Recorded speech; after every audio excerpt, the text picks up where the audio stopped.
All right, here we go. Another true Brew Bobcast here at Cafe Détente at the end of Détente Road. Two cool guests here today, Joey and Vance Shaw, Louisiana boys. So anyway, got a lot to talk about. Vance is an MMA fighter, but the journey was interesting. Yes, sir, to say the least. Oh, no doubt. So, all right, let's just dive right into it. Don't know a whole bunch about MMA. Actually, you was my first fight that I went to see, and it was intense. Yes, sir. You know? It's something else. Oh, sure. yeah. So, anyway, what is your favorite martial art? My favorite martial art, I would say probably I have two. Jiu-jitsu is amazing for as a self-defense aspect. It's just like learning how to defend yourself when you're on your back. Somebody's on top of you. Maybe you get in an altercation and they grab a hold of you. Grappling, knowing grips, and knowing how to manipulate someone's body weight and stuff like that's super important. And then also Muay Thai, kickboxing, which is just, they call it the art of 8 limbs because it's knees, elbows, kicks, punches. So it's like, it originated in Thailand, and I think it's the most effective striking art for mixed martial arts.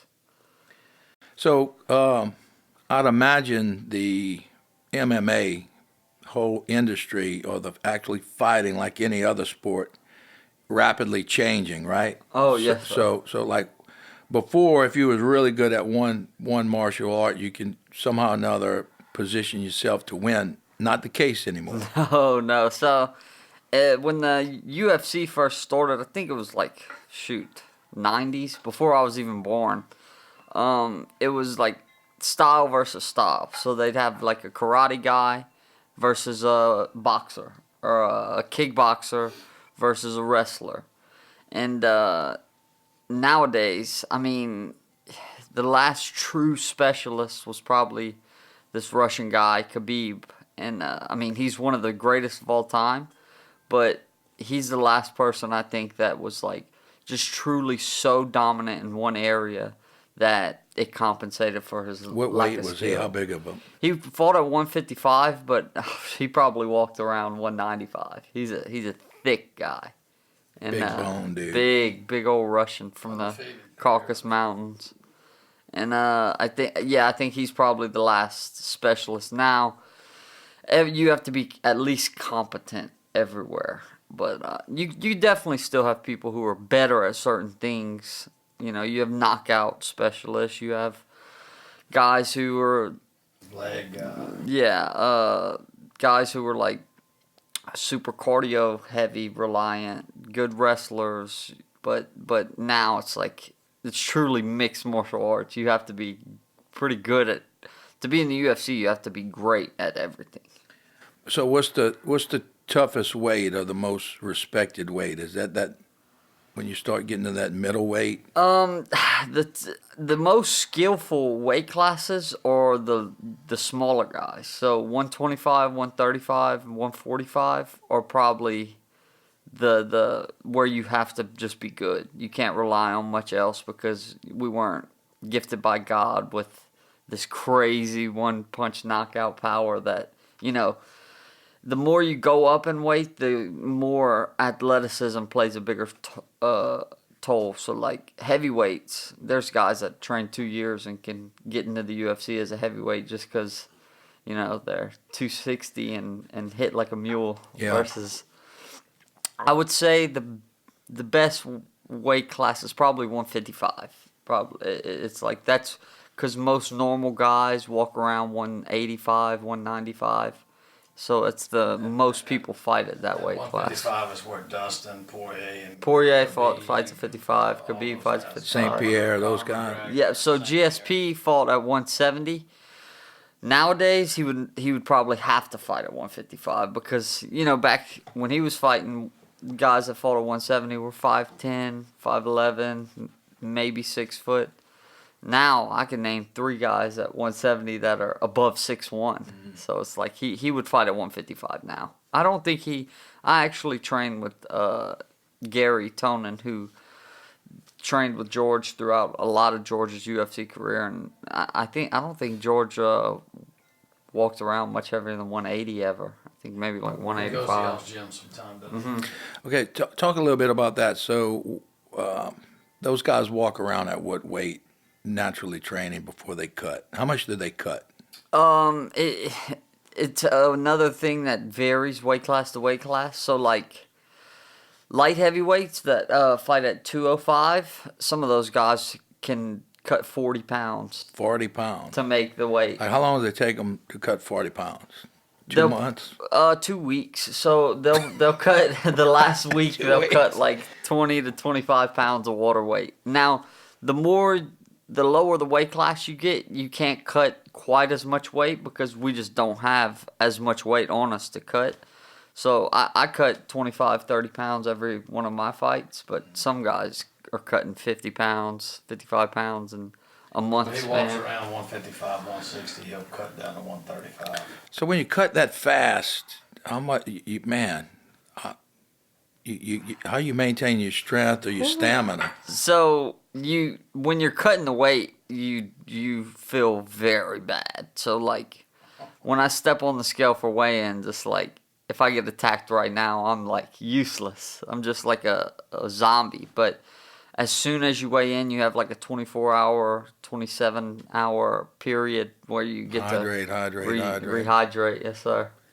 And you feel your great. superpowers coming back. I feel great. Tell them about your team of nutritionists. Oh yeah, so my nutritionist is Claire Savage. She's she out of Ignite Sports, Ignite Athletics, and it's in Lafayette at Gladiator Academy, and she's great. She's great. She handles she does a Google document. Camp tells them everything they eat every day, how many ounces of it, how much to drink, the whole deal So for 6 weeks. She focuses on athletes or fighters primarily. She definitely she has pretty much every fighter around this area uses her at this point, but she also has like a bunch of normal people that she writes meal plans for, does workouts for. She's great. Yeah. The biggest difference I've seen when the first several fights he didn't use her, and he just starved himself to death and I just cut carbs out. Just cut carbs completely out of his diet. Well, he couldn't train hard. He had no energy. Well, So what's the key? the key is she reintroduced him to eating the right kind of stuff, and instead of having 0 carbs, she was like making him pound 200 carbs a day, so he was able to train so much harder during the weight cut instead of not being able to do anything. I eat a cup and a half of white rice every meal, which is like, for me, I grew up eating rice since I was knee-high to a grasshopper. So Man, that she seems keeps to keep eating changing though, She man. gets foods. She makes him eat certain. It's the combination of foods. You eat this with this, and 6 ounces of chicken with a cup and a half of white rice and 6 ounces of broccoli, and you put it all together, and it forms fuel but burns off the fat. Mm-hmm. So you can still cut that weight by eating the right combinations of food and the right volumes, instead of completely starving yourself. When he was weight cutting for the first several fights, no one would be around him. He'd come on, we'd just get away from him. Yeah.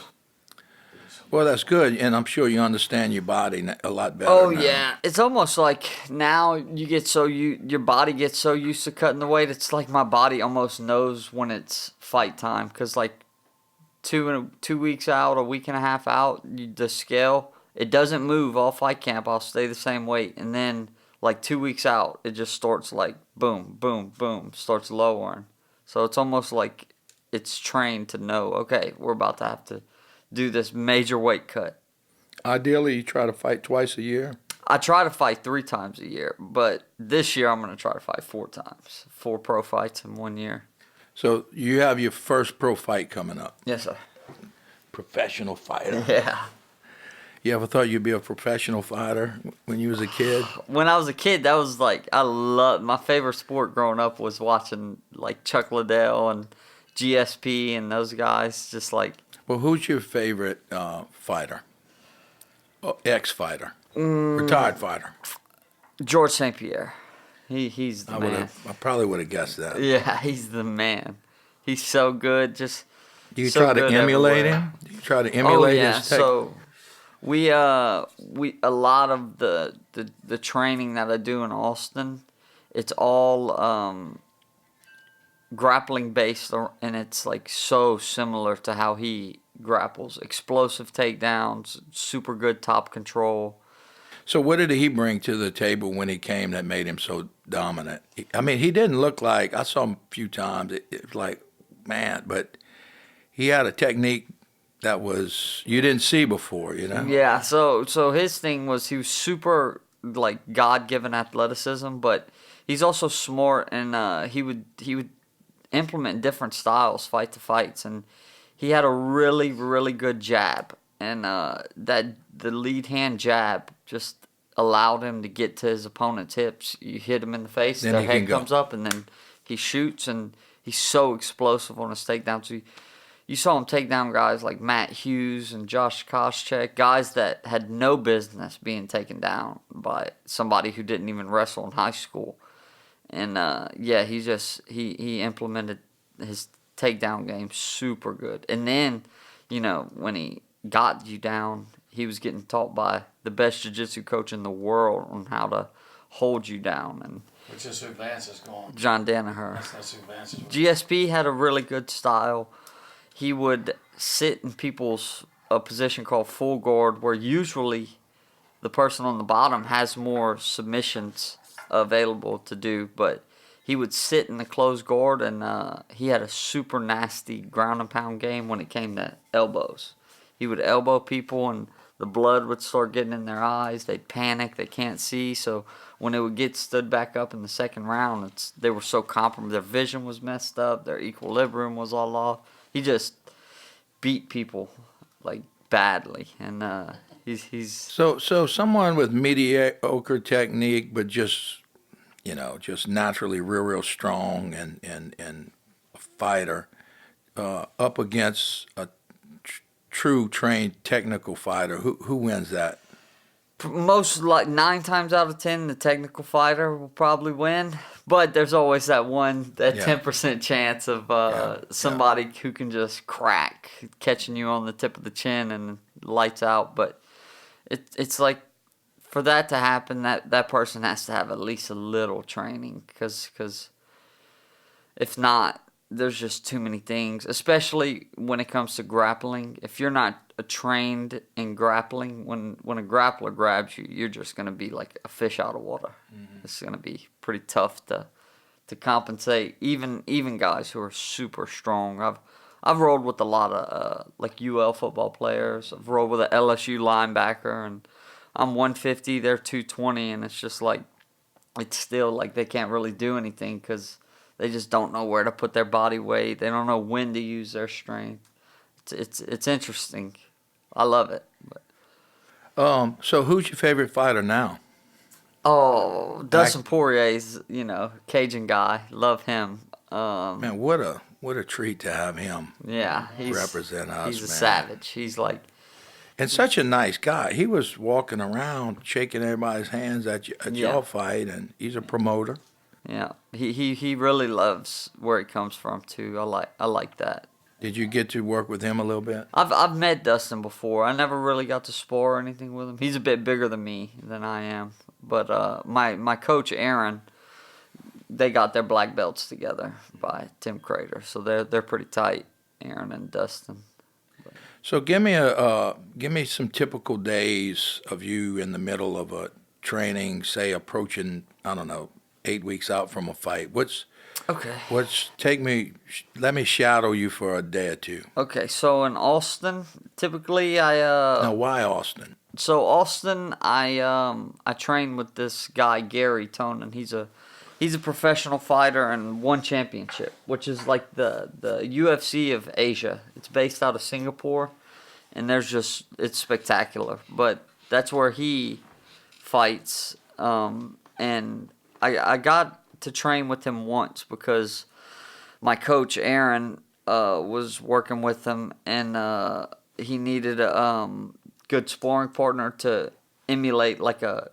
Gary was fighting a kind of a shorter, stockier wrestler who threw overhand rights and stuff like that, and that's my exact thing. So they brought me to spar with Gary, and Gary liked me, and so I just started going more and more. And that was about 2 years ago. And Gary's coach, John Danaher, is he's like widely known as the best. So the coach. gym gives you people who represent the different martial arts, and your main trainer rotates you in. Give us an idea how that so works. that gym in Austin is a professional jiu-jitsu team. So they So specialize. just help me out for people like me. Jiu-jitsu, if you gotta know jiu-jitsu before you do anything. Before anything, I would say wrestling and jiu-jitsu, which those two together is submission grappling. If you don't have that, you're going to get, not only will you get exposed at the high level, but nowadays you're going to get exposed at the amateur level if you don't have that. Because, like, you could be a phenomenal kickboxer, but if somebody grabs you and you're just frozen, then it's going to be a long night. So you're training in Austin. Yes, sir. Okay, and then help me out through the rest of your days. So I wake up around 8 a.m. and I go teach a private for a guy and a couple other guys. So private jiu-jitsu lesson, and that ends around 10:30. And then at 11, I do my first session of the day, which is no-gi jiu-jitsu, which is submission grappling. That lasts till about 1 o'clock, 12:50, 1 o'clock. Then at 1 is MMA, and usually MMA is just me, Gary, and like 2-3 other guys. And MMA lasts to about 2:45, 3 o'clock. MMA sparring and really Sparring, fighting, yeah, sparring.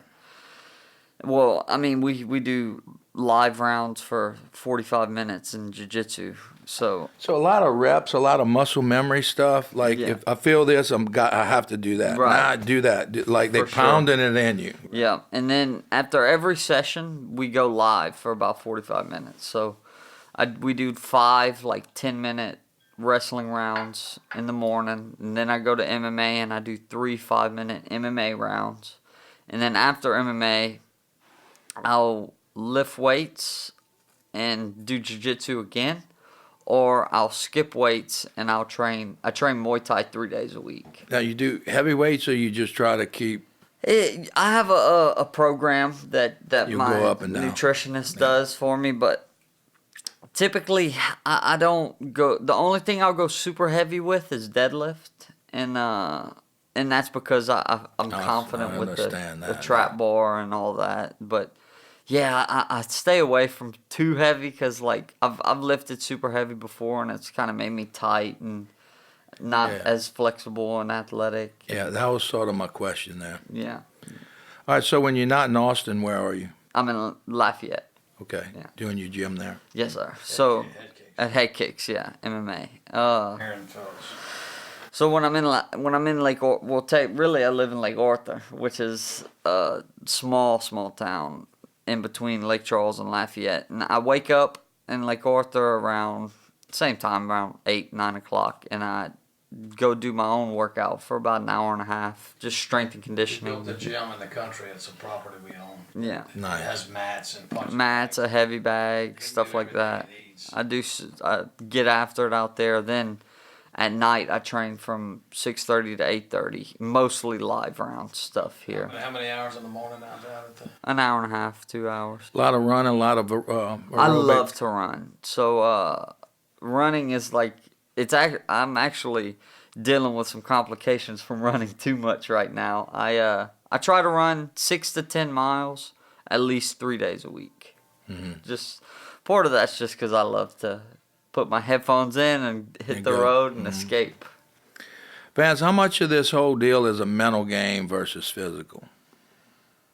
Oh, I think a lot. Like Like, how do you train? How do 80% you mental. train for your mental game? 80% mental. I think so, because Yeah, man. Once you have, once you have the physical. once you get where all the guy, what he's doing now, pretty much everyone he's fighting has the physical part and the ability to excel. then it becomes who's going to work the hardest, who's going to stay healthy, and who's going to be the most confident and mentally strong through the bad times when you get hurt. Yeah. Well, I say mental because it's like it takes mental fortitude just to show up for training, to show up like some guys who aren't as mentally strong, they'll be so really good in one area and only train that area because they don't even want to be put in a spot where it hits their confidence and they look bad. So like if I'm a super good at jiu-jitsu and I'm just so comfortable there, then I'm going to train there every day, and I'm never going to train kickboxing because I know that some guys are going to whoop up on me.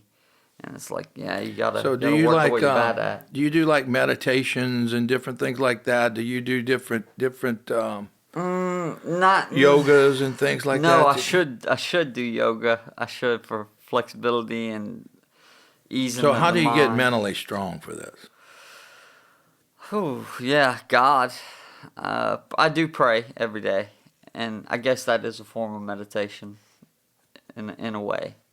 So that definitely helps. But yeah, mental. Well, I notice like if you panic in a fight or get angry or an emotion comes up, you toast. Oh, that's not good. Yeah, because then it spikes your heart rate, and then you get gassed out. And so one thing that like every MMA fighter agrees is that the number one thing we're scared of is getting tired. Like, because if you get tired in the middle of a fist fight, it's like, oh boy, that guy's not gonna be nice to you about it. So Joey, bring you in a little bit. A dad of an MMA fighter, that can't be real comfortable, bro. I mean, that your son's training to go potentially It's tough. get hurt look, bad. One of the things though that makes me comfortable is and when you get to him about his journey, the 3 coaches that he's had that continue to coach him with Ernest Mendez from Colorado, Ernesto Mendez, Aaron Phillips from Lafayette, and Gary Tonin and John Danaher in Austin. You know, the first 2 guys there, and very spiritual, super duper fine fellas that they're not going to let him, number one, they're going to train him, and they have assured me, and I've watched them do it with people, if they ever feel like he's not ready, or he's not, if they felt like he didn't have the ability to win and not get hurt, they would tell me and him, and he would be done. But so I have that confidence that the guys, they're so unselfish, Christian guys, super. God led us to those 2 men for Vance to heal himself and to use this sport, and they mentor him on other than jiu-jitsu life situations.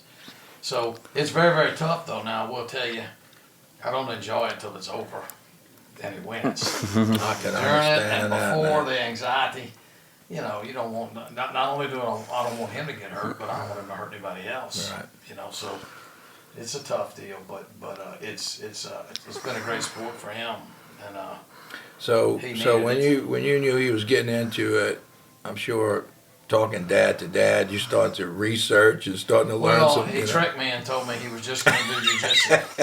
And I was good with jiu-jitsu. When he first started in Colorado, and y'all will get into why he was there, but he was just, I was going flying up there watching jiu-jitsu tournaments, and, you know, no punches, no strikes, just wrestling and jiu-jitsu and holds. And I enjoyed, be honest with you, I enjoyed that more than the cage fighting, because I wasn't worried about him. You know, you might break a leg or tear a knee up, but you're not getting people wanting to smash your head in. So I enjoyed that. But then, for other reasons, he started getting into MMA, and really Aaron Phillips down here in Lafayette's the one that told me and Vance that he really, Coach Ernest was telling him that too, but Aaron down here really convinced us that, you know, the guy's got ability to, let's see if we can make something out of it. So I have confidence in his coaches. They're very unselfish and they're good men. Because I was doing good in the training room, and it's one thing to do good in the training room, but you gotta see somebody in the cage with the lights on them actually fighting to see if they're really meant And to look, be. when he was a kid now, he was doing a share of extracurricular fighting. Oh yeah. Not in the. Didn't win all of That's those. way though. different. Not in instruction environment. Oh, yeah. It was kind of trouble. He went through. Definitely didn't win all those though, but Yeah, so I would hear about 50-50. So it's structured. He's well coached. He's got good muscle memory, ability to what his coaches tell me is to be able to show him something today and have it be muscle memory this evening to protect himself. Yeah. Also what I like is his style is you've been to his fight, he can hit really, really hard, but his style is grappling, which is you get him on the ground and it's not as much of the Chandler stand there toe to toe and bash each other's head in, so that makes me feel a little better about it too. It's very stressful. Hey, so all right, let's talk about your journey getting here and how'd you get into it. I mean, you had to overcome a little drug addiction along the way. So kind of back us into how'd that come about, and what led you down this path to do it. I think it came about, I was a high school football player and steer wrestler, so I rodeoed, and I just would get hurt year and year, and Four major surgeries, 8 broken bones from 15 to 19. Yeah, and with every surgery you get prescribed painkillers, and it got to the point where it was just like, if I wasn't on that, then I would feel like my body would make something hurt to where I needed to be. And just. So what years were you battling that? 2016 through 2019. 16, 17, 18. Yeah, something like that. Yeah. So what was that like when you were fighting that addiction? Like what was that? What was your brain telling you there? Yeah, it was just like constantly looking for quick fixes and dopamine releases, which is like, what do they call it? Immediate gratification. Yeah, immediate gratification. Like, and it just made me not care about anything except that, which led to partying and not caring about. I still made good grades in school and stuff. I'd show up, but In high school. Like Louisiana public schools. The first semester of college. Wasn't great, no. But then, after the first semester in college, I got sent to Colorado, and that's where I met my first coach, Ernest. We found a place in. So when did y'all say, all right, y'all, we have a problem, we have to deal with it? After his first semester in college, me and his mother had a meeting with him and said, "Here's the deal." So you knew something was happening. Oh yeah. What did you do? How do you even start that conversation? Oh, they were upfront about we it. were battling, but we just basically called him in and said, "All right." And then it's kind of, you've been knowing me a long time. Oh yeah. And here's what you identify the problem. Here's the plan to fix it, and 150 mile an hour ahead. Here we go. So I said, "Here's the plan. You going here, 30 days, which was a place in Texas, Hunt, super place, La Hacienda in Hunt, Texas, by Kerrville. Great Dr. Boone, a brain doctor that just knows everything about every drug, what it does to every part of your brain, how it makes you act, how long it takes. And everything he told us for this 3 days of parenting day, in 1 year he'll make this progression in 2 and 3 and 4. It hit all the marks. Everything he told me, I'm thinking, that's bullshit. Look, everything he said at the time interval, it was I could see his maturity coming and his healing. But we stayed there 30 days, and after 30 days, they said, "Look, here's the deal. 30 days is just to evaluate. This place is great now. They got a little hospital on site. They check your blood every day, melatonin, serotonin, everything to get your body chemistry right for 30 days. And then after that, based on your personality and your attributes, they tell you where you need to go next." So they called us in and said, "Okay, Vance is very athletic. He likes to do." They had a gym there where he'd go punch the bag and this and that. We think the next place he needs to go is Carbondale, Colorado, to a place called J. Walker Lodge, because they focus on physical activity. But you're still under treatment? Yeah. It's a I don't want to say halfway house, because they have psychologists in there and psychiatrists, and they talk. Yeah, It's a little different. It was expensive, but They got guardrails around the program. yeah, they look every day hiking, biking, CrossFit in the mornings. They focus on getting. Basically, what they do is they turn that drug addiction into a exercise addiction to get the same. They replace it. The endorphin release from exercise versus the other. So he stayed there for 90 days, and then he was getting out, and we would go visit every other weekend. And then he said, I'm done, and I feel great, but I really don't want to go home. I like it here. So he stayed in the top of a hotel with his mother for 30 days while we looked around and finally found a place to buy. And it just so happened it was right by this gym called TAC Gym. Yeah. So we got him a membership there. We didn't know under the gym they had a. We did know because NJ Walker, one of the activities was Ernest, and he would take people through like a kickboxing hit workout. And when I was there, I would do that every week. And Ernest knew he liked me from the get-go because I've trained kickboxing in high school, and so I had decent form and punches. I knew how to throw a correct punch and kick. Right, so as he was doing hit training and working out in the gym, the jiu-jitsu guy, Ernesto Mendez, who was good, he basically recruited him in to do jiu-jitsu, and that's when he started. And he got interested, he got into it, and I can remember him going to jiu-jitsu, and I would be up there visiting the place we bought, and he'd come home, and he'd just watch matches all day long. And that's kind of how he is when he gets into something. Yeah. So, and it started there with Ernest, and then Ernest, unbelievable mental guy. A lot of those jiu-jitsu guys. Now, Ernest is the gym guy, right? Keep me tracking. Right? Ernest is the jiu-jitsu coach, his first coach that he had. After treatment. After treatment. Okay. And when we had moved into this hotel room, and then we bought a townhouse up there, and he continued to go to the gym. His mom moved up there with him. His sister quit her job, went up there to stay with him, take care of him. So Ernest recruited him in to do jiu-jitsu training, and it just got to where he was doing really well, and Ernest took a liking to him, and Ernest is very cerebral and very zen-like. The jiu-jitsu guys are almost cut-like sometimes. Oh, yeah. And so he wouldn't give up on Vance. We still were having some tense times, me and him, over things, but Ernest was always there, and he was a godsend for me because I knew I could leave and go home and come to work. He's the best, yeah. So was he the one that sort of instilled your confidence to take it to another level? And he's still my coach, but he's in Colorado. But when I started training down here, he's the one who was like, So he decided to move home after 2 or 3 years up there.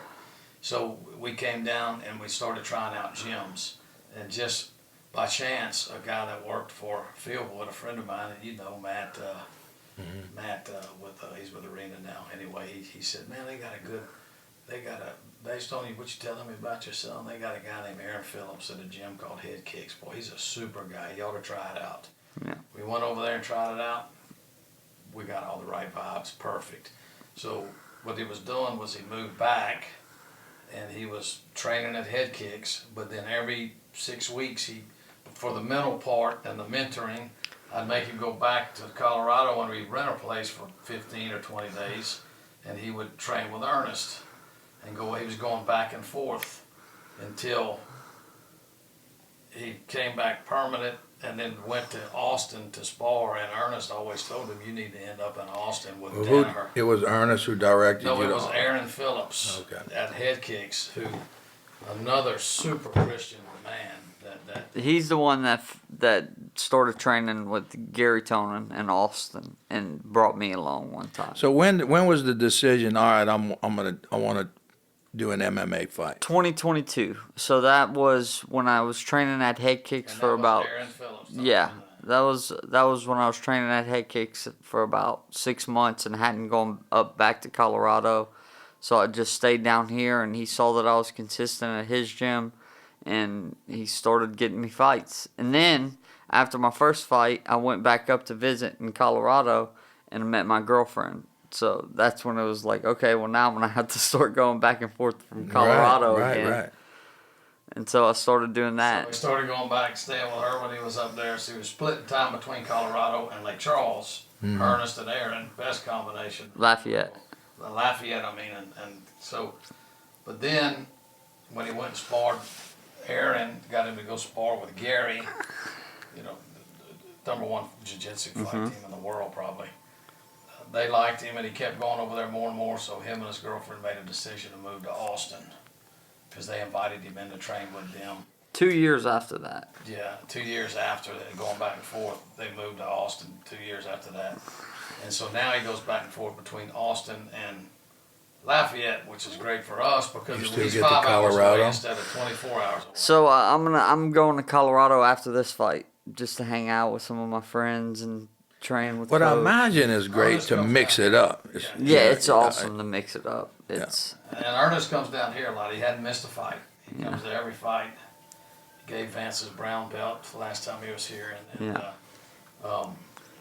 so Brown belt and what? jiu-jitsu. So, okay. That's like karate, they have similar. Right, except so karate, a lot of times you'll get your black belt in 2-3 years if you're consistent with it. Jiu-jitsu, you're lucky to get a black belt in 12 years. I mean, it takes so long. And brown belt's usually like 8 years till you get a brown belt. yeah. So All right, so quick, but if you put mat time, he probably got. Yeah, I've trained a lot. He's Still training a lot. Because of sponsors like one of your companies, he gets to train all the time. He doesn't have to have a full-time job. Yeah.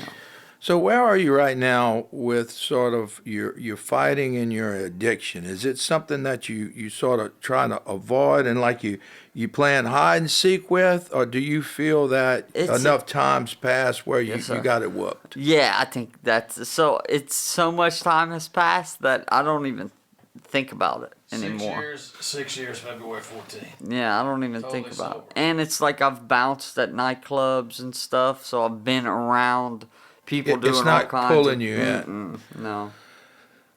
So people, somebody out there that's listening to this right now, what's your message to them? They sitting there and they where you were 6 years ago. So first, complete abstinence. Like if you think that you just have a problem with alcohol, so you're just gonna smoke weed, or you think you just smoke too much weed, so you're gonna drink, or you think, oh, I had a heroin addiction, it's fine if I have a drink every now and then. No, I say complete abstinence. Don't do any of it. Limit everything you do, and how long when you did that?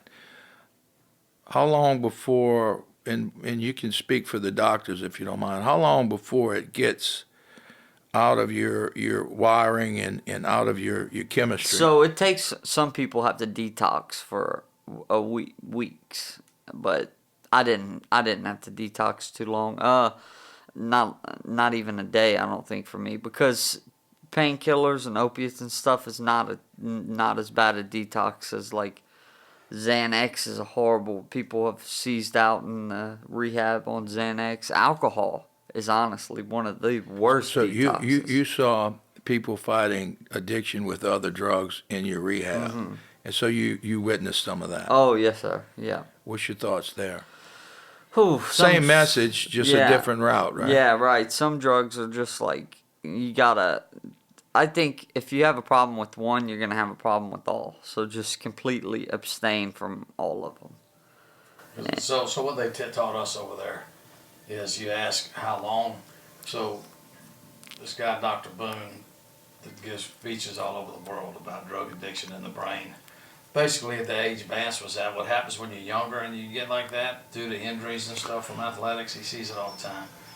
The frontal lobe of their brain is not to the age. So Vance was 17 and his frontal lobe development might have been 12, 13. I think it's like 26 when you get a full, right? Right. So it stops growing though. It stops developing. Oh shit. So what happens is you're 18 and me and him are arguing and like I'm thinking we're gonna fight, but really it's just a tantrum, like a 10-year-old because. But you had to learn that. So what happens is, what we got taught is 3 to 5 years before your brain They described it like this. It's like the Bluetooth on your phone. If you don't turn it off, when you leave an area where there's Wi-Fi, it's constantly looking for the signal. Okay, well, when people are addicted like that, that Wi-Fi, it's the Bluetooth is always on. The Wi-Fi is always You don't on. realize it's on, but You it's don't realize on. it when it's on, and then when something happens, it'll make an old injury hurt when it's not even hurt, just so you'll do it. So 3 to 5 years, if you use vigorous exercise, it shortens that period. And it also makes your frontal lobe grow faster by doing the exercise. So, and look, for him, they had an analysis, and I'm telling you, they told me year 1, here's how he's going to act, what he's going to do year 2, year 3. I mean, to the T. And till he started catching up, you could see his maturity level. When he first went to Colorado, he wouldn't even call an order a hamburger at the food store. His mama from Lake Arthur, he'd call his mom to call an order a hamburger. That's how it fools with your self-esteem. So you can see when all that starts changing, you know. Now he flies all over the world by himself. He goes, he's totally caught up for his front. So the healing and years. the healing and the natural development. Takes 3 to 5 years before your Wi-Fi turns off. Yeah. And he's been 5. Well, that makes sense. He's been 6. That's a great analogy. So Joey, what's your message to the dads who find themselves like Vance was, and you knew there was addiction? A lot more scared than an MMA fight, right? Oh yeah. I found him in some pretty bad situations. What advice would you give? You just can't give up, you know. You just got it, but you can't ignore it and you can't enable it, you know. Very tough conversation that we had whenever, you know, tomorrow morning, here's what we're going to do. Yeah. And if you don't do that, first thing I had to do is get his mom to support me, because she's a neighbor. She's such a sweetheart that she would just feel bad, sorry for, oh, he's too hard on him.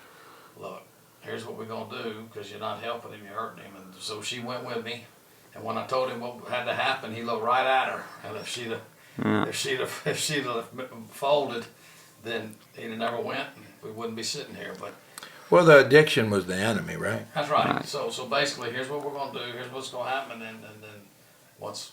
And look, he was at the point where he was ready to. He was miserable. You knew you was in trouble? Yeah, I knew I needed to make some kind of a change, for sure.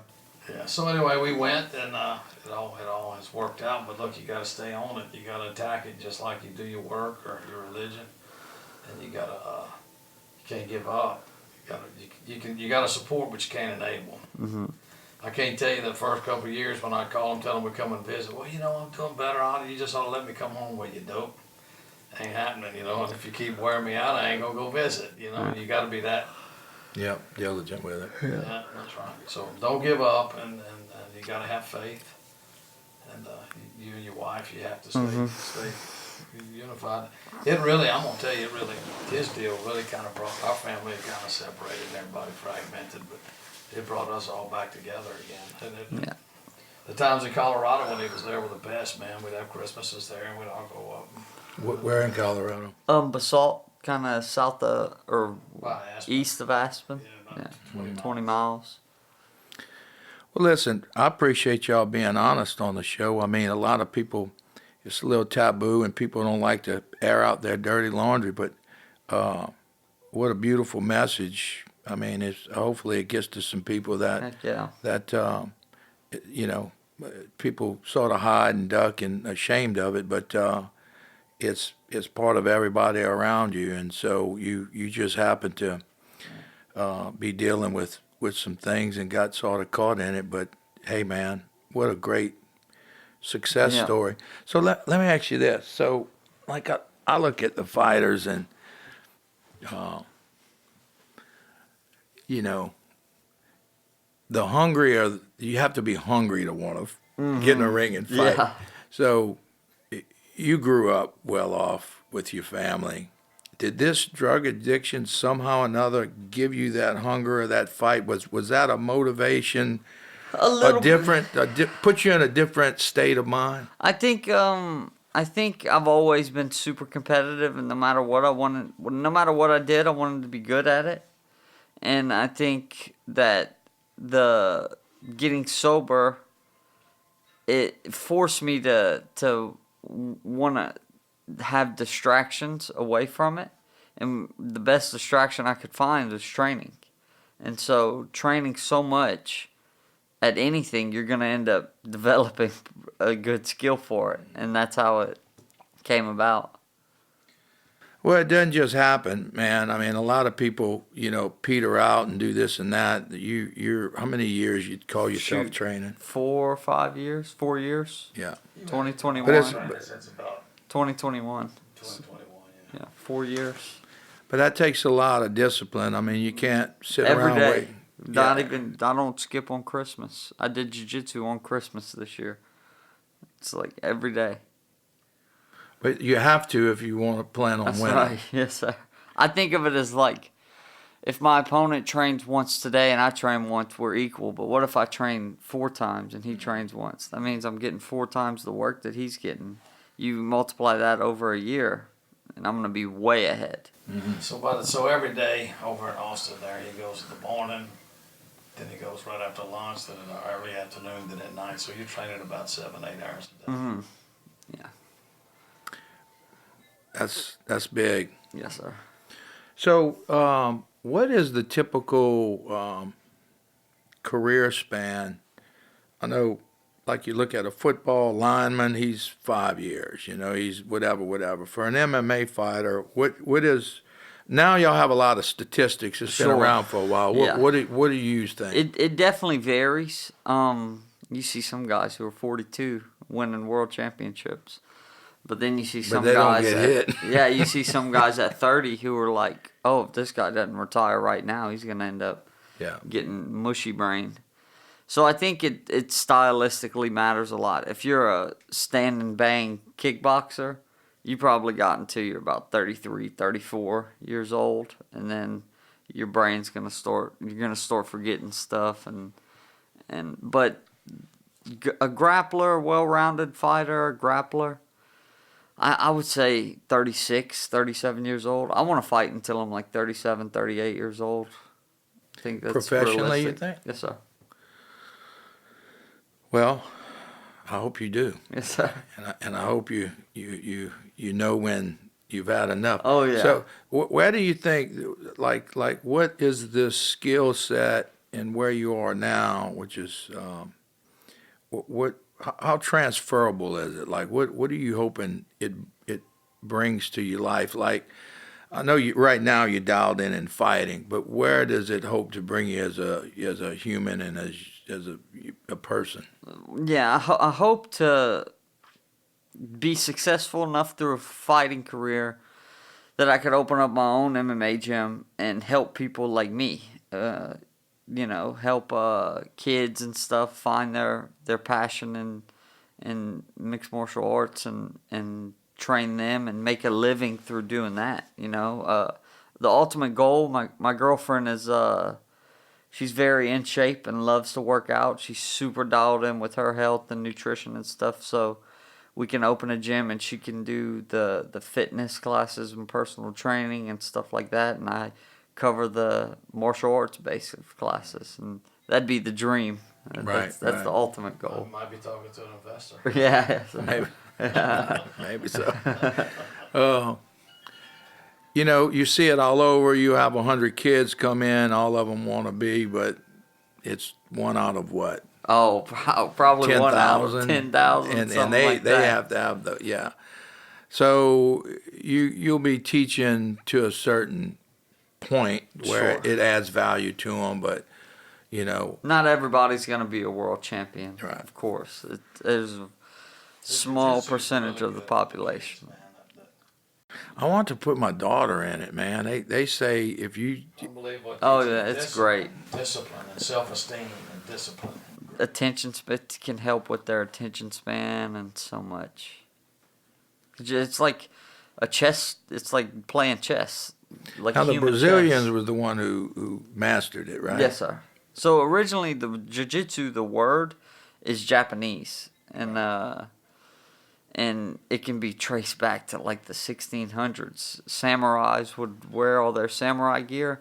There's pictures of samurais, throwing people like a judo throw and then armbarring them in battle. except they have a sword that after they armbar you, you don't just tap and go home. Right. They're gonna It cut ends, you right? up. Yeah. But so it can be traced back to way ancient Japan, and but what Brazilians did, Helio Gracie and guys like that in the early 1900s, there was a Japanese judoka that came to Brazil, showed them Japanese jiu-jitsu, and the Brazilians perfected it from their back. So they learned how to submit people and strangle people, break limbs from their back. They perfected the close guard. And so that's why we call it's Brazilian jiu-jitsu. I mean, Japanese jiu-jitsu still has, cool stuff, but Japan is, for combat sports, you got karate, real karate, judo, jiu-jitsu. There's some bad dudes over there, but yeah, jiu-jitsu. Why do we see many of those in the MMA industry? There's a few Japanese UFC fighters, but there's a lot of Japanese MMA fighters in one championship. That other organization in Asia. That's the UFC of Asia. Oh, I see. Different promotion. So I you got see. one championship, which is a bit. It'd be like your business and my business. Yeah. Doing the same thing but different areas. Yeah. They've got Asia. And now the UFC's starting to make inroads over there in Saudi Arabia, and they're going to do fights. Sure. Y'all pay attention to those guys, though, right? Y'all watch their fights and their Oh technique. yeah, I would be willing to fight for one, but So Gary Tolman, the guy that coaches him in Austin, that's where he fights. He's got a contract in Asia with one championship, not the UFC. So all of his fights are in either Thailand or Singapore. I mean, will we ever see like a world championship fight? yeah, like their champ against the UFC. No, I don't think the owners get along well enough for that. They're pretty competitive. So There's Dana been some- White's still the big guy, right? Oh, he's the man. He's the biggest. Man, what a that guy just did it, huh? Oh, Wow, what a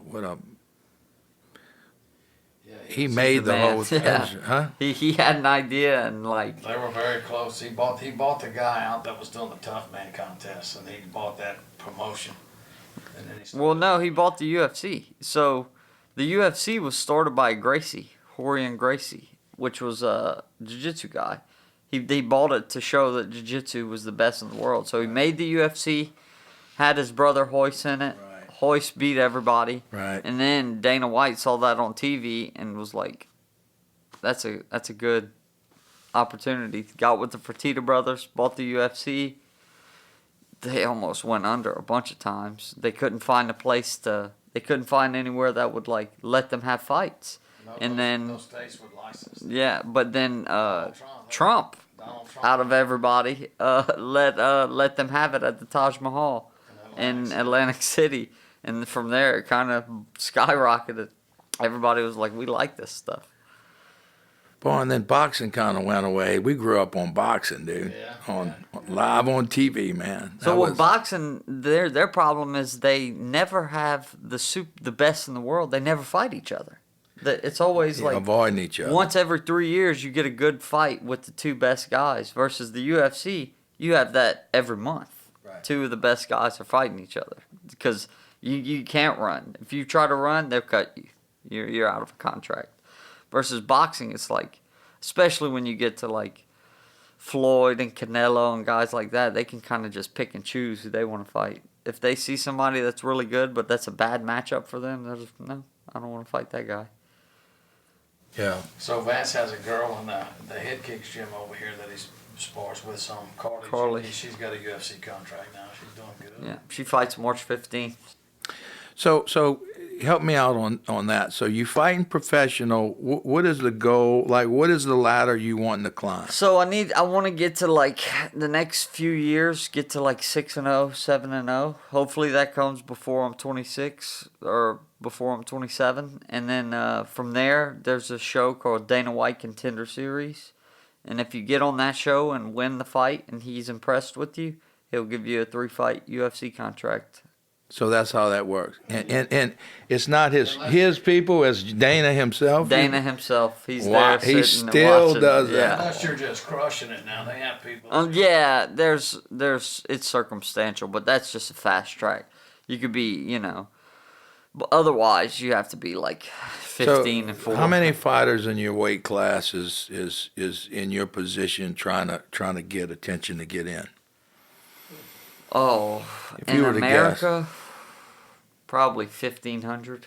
Really? Oh yeah. Well, they had Serious fighters? Serious fighters, serious pro fighters. So some of them, Dude, in wow. the amateurs, they have a deal called tapology, and they'd say what you're ranked in Louisiana, Southeast, Southwest, and U.S. That's very Excellent. computer based though. Yeah, it's but not they said sports like journalists. 2,800 fighters, amateur or something. Yeah. And when you get to the pros, it weeds way back. Yeah. What about brand and like I think of course McGregor and all over the place. Do you get style points from getting in by getting more people to tune in? Oh, I'm sure. Like the interview, like Yeah, all press that crap. conferences Right, and right, stuff. right, The right, more eyes you can get on you, it's definitely the better. But So do you have like this alter ego you're gonna have to develop? So when I you don't get think to that so. point, I think I'll definitely get a good following in Louisiana because I grew up in the middle of Yeah. the bayou and I've hunted and fished since I'm 2 Right, years right, old. right. I'm a little Cajun boy, so I'll definitely get a good following from here if anywhere else. Right. And I think the entire South, all of Dixieland is they like guys like me, so I'll play into that. I'll play into.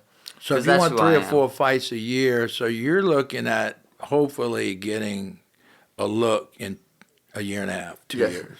That's ideal. How old are you right now? 25. So that fits your timeline. Yes, sir. Wow. Well, man, I think from what I saw, I think you're gonna be there. bro. Appreciate it. Appreciate it. Man, I I gotta hope tell you, so. I got ringside, and this is the first time I ever seen it. And look, it was building up. I knew 4 guys fighting in there, like know them personally, all 4 of them, and they were all doing good. And you were I think Hill might have went last than you. He did a kickbox deal. But I gotta tell you, man, I was nervous, man. I was just like, Lord, man, I know what y'all feeling like, but it was. Well, I took that picture, Yes, sir. and I was like, man, I felt privileged to be in that moment with y'all. But it's been a long journey, a good father-son journey, huh, Joey? What you? Yeah, it's been fun. Well, I mean, look, we had tough times, but we turned them into good times. Mm-hmm. Being in, just like you, being in business, you learn that you can't lay down. You gotta. The people that succeed are the ones that handle the bad times the best, right? And that's what he's got to take those bad times. He also had another coach I want to mention, his rodeo coach Tom Carney, up in Bernice, Louisiana, who coaches the best bulldoggers in the world. I bet that skill came into play on a few Oh, fights, for bro. sure. I was talking like about flipping that and in stuff. one of my interviews. I was talking about that. I was like, it makes you develop a good sense of like body weight and manipulation. Yeah, like I can, even guys that are much bigger than me, I could tell where their weight is, and if I just trip at this exact certain time, they'll fall. Yeah. But Tom has coached like Tyler Wagasback, who won the world 5 times, I think. Vance was up there practicing with him when he blew his knee out and couldn't go to the high school finals, had to quit Bulldog. But Tom is so positive and such a inspirational guy that Vance was still going through his other stuff unknowing to us at the time, and Tom would really work on Vance mentally, man. He was good. So we've had some really good luck as a dad. I've had some really good luck with some good guys, with Ernest, Aaron, Tom, and Gary. But really, Ernest and Aaron, Yeah. almost like second dads to Vance, and then Yeah, they're great. Tom Carney in there with inspiration when he was going through some stuff. So Yeah. we've been lucky, but we took the bad times and tried to turn them into good times. Hey, listen, you don't only build your character, you build everybody around you character, and you're never too old to keep building that. And man, that's what life's all about. It's Yes, sir. the if it's too easy, then it's not even worth it. it's Yeah, not, man. It's not. So, Yeah. well, man, you got a great aura around you. You got a great energy and Appreciate vibration it. with Yes, you, sir. and it's got a big one coming up March 29th here. yeah. Yeah. Tell us a little bit about that. It's at the Youngsville Sports Complex, March 29th. It's got a bunch of good fighters on there. It's, I think 5 total pro fights plus mine. So, or 4 pro fights plus my pro fight.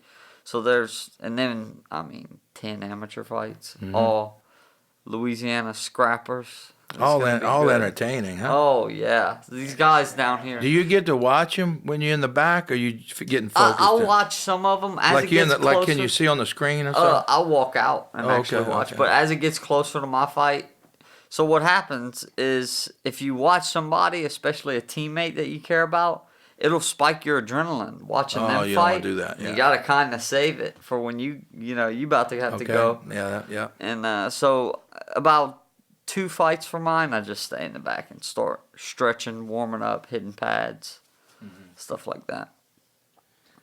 Well, how can people keep up with you? What's the best way? So March 29th, the combat sports coverage is, I think they're streaming Raging FC 1, and Instagram, it's Vance_Shaw. I post all my stuff on Instagram. And that's where they can find me. They and follow you there? My sponsors. Yeah, mention those guys. My gold sponsors, Tiger Safety, Pizza Village, and Morcana. They make it all possible because I train 8 hours a day. Morcana separate from Pizza Village, right? Yeah, Morcana separate from Pizza Village. Pizza Village is my cousin Jamie. He's the man. He's a great guy. And then also Integrity Rentals, Hose Source, K&J Supplies. All super helpful. Scaffold. Nick Duhan, Alpha Diva Athletics. Yeah. Claire with the Ignite Fitness. And then my mom and girlfriend, they said that I have to mention them every interview from now on. Because they do a lot for me. It's like, if I come home and my potatoes for the evening aren't cooked, then it's World War III. So they help me out a lot.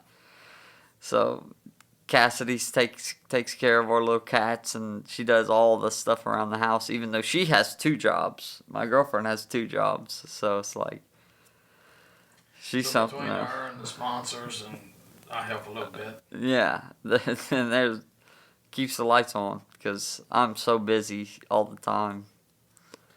Well, that's fun, and it does take a team to do it, and I'm glad you recognize that because when you try to do it by yourself, it's next to impossible. But so great. Well, look, we want to keep up with you, man. So maybe you'll come back and drink some coffee with us. Heck yeah! Let us know. I enjoyed it. I don't want you getting too big for us. You know phenomenal. what I mean? It's like some of the best coffee I've ever had. It's so good. Well, good. I'm gonna get another cup. We got fixing to do that. Anything else? Any last messages or anything? And I think that's it. Appreciate you having me on. I appreciate y'all being candid. I mean, especially when people are, fighting drug addiction, but also you don't get to talk to someone at your level entering their first professional fight. Yeah, starting with all the momentum right now. We're trying to keep it rolling. Stay healthy and all that good stuff. Yes, sir. So let's see, March. So when do you start your weight cutting? I started slowly implementing my diet a few weeks ago, about 3 weeks ago. I'm like 6 weeks out, 5 weeks and 5 days. How many pounds you got to go? Like 152 right now. But how many you got to cut? I got to cut to 135. So I'll walk in the fight week around 150 pounds and then cut 15 pounds that week. Just all water weight. Hey, write your trainer's number. I need to cut 50 pounds.